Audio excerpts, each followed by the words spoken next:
I'm Ben Ratton, and this is The Advance, a short weekly podcast about the real logistics of grassroots gigging. Today, we're talking about technical riders, specifically what you actually need to include in one and what you can probably just throw out. So let's start with the actual situation. Most grassroots bands aren't sending riders. Not a bad one, not a late one, they just don't send one at all.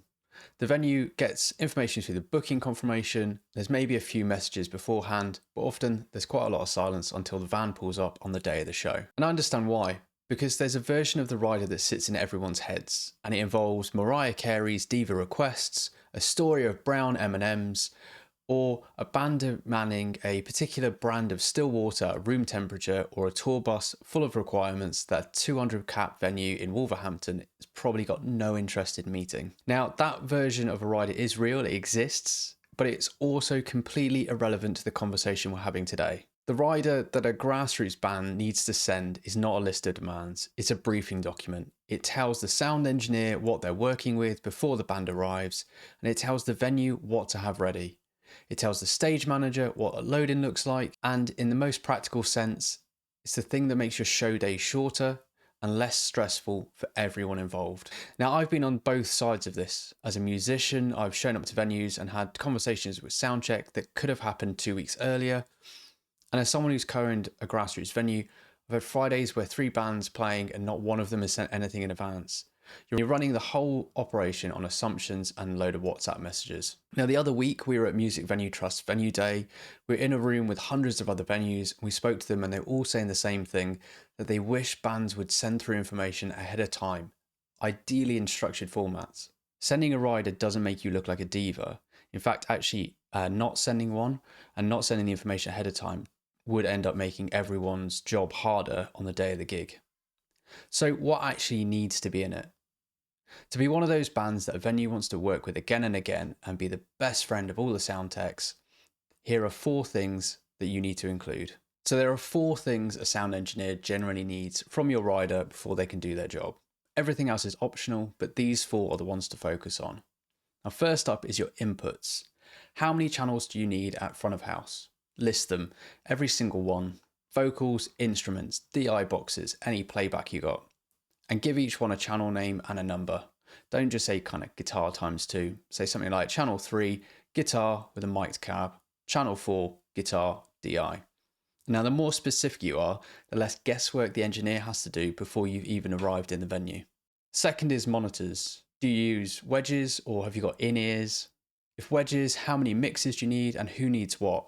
And if you're using in-ear monitors, are they personal or do you need the venue to help set them up? This question comes up constantly. Engineers are setting up monitor sends before soundcheck begins and they don't know what you need. They're making assumptions, and assumptions is where soundchecks really go wrong. Third is your backline requirements. What are you bringing and what do you need the venue to provide? If you're bringing your own guitar amp, say so. If you need a bass amp or if you're expecting one to be there, say that too as well. Please provide a bass amp is perfectly reasonable sentence to put in a rider.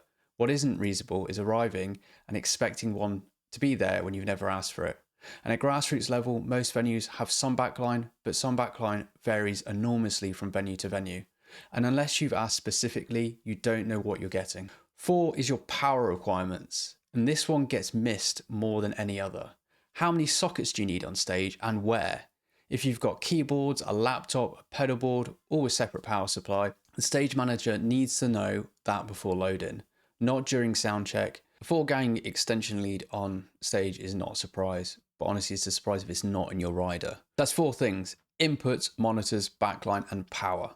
That's the core of a technical rider. Everything else, and I'll come back to what everything else actually is in a second, is supplementary to those 4. Now, here's the things you can leave out and why it helps.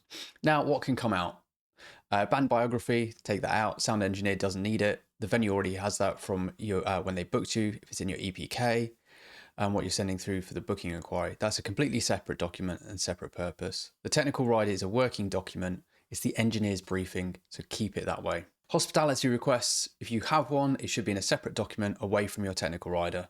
The technical rider goes to the engineer, the hospitality rider goes to the venue manager or the promoter. Those are different people, and merging them creates a document that is too long for each person to read efficiently. Contact details, definitely include those. Once at the top of the section, artist name, band manager or primary contact, email, phone number, that's it. I've seen rider with the same email listed 4 different places and it doesn't help anyone. And a bonus personal one from me, the description of how the band wants the engineer to mix if it's the first time you're using them, a kind of high level thing about what kind of sound you're looking for, what things to be expected. So at least then the engineer is going in with something in mind. Every engineer has a different interpretation of things, but it gives them a kind of at least a ballpark figure of what they're going for. I want to cover in this episode one specific thing as well, because in my experience, both as a musician and someone being on the engineering and venue side, this thing that separates the riders that genuinely help from the ones that technically exist but don't really do much. And that's send it early. Don't send it the night before, not the day of the show, at least 2 weeks before ideally. A week at a minimum for smaller shows. But if you're not really requesting much, the rider that arrives 9 a.m. on the Thursday before the Friday gig is essentially decorative. The engineer has already planned the setup, stage manager has already planned the load in, the information exists, but no one's really able to act on it. So send it when it's useful. When people can read it, they can ask questions to you, order in equipment if they don't have it, and flag anything that doesn't work for the venue. That timing signal, like sending things early, is one of the clearest signs that a band knows what they're doing and is professional and easy to work with. Now, venues notice, engineers notice, and remember they all speak to each other. So your reputation goes a long way, especially when you're starting out. So overall, inputs, monitors, backline, and power. Keep the technical rider focused on those 4 things. Send it as a separate document from all of your other information and get it to everyone with enough time so they can actually act on. And if you want a template to work from, we have a free professional rider template that you can download. The link's in the show notes. It's built around exactly what we've covered today, and it's been used by hundreds of bands across the world. That's it for this episode of The Advance. There'll be a new episode every week. And if this was useful, subscribe. You don't want to miss the next one. And if you know a band who's been sending the same rider since 2019, send it along to them. And I'll see you next week.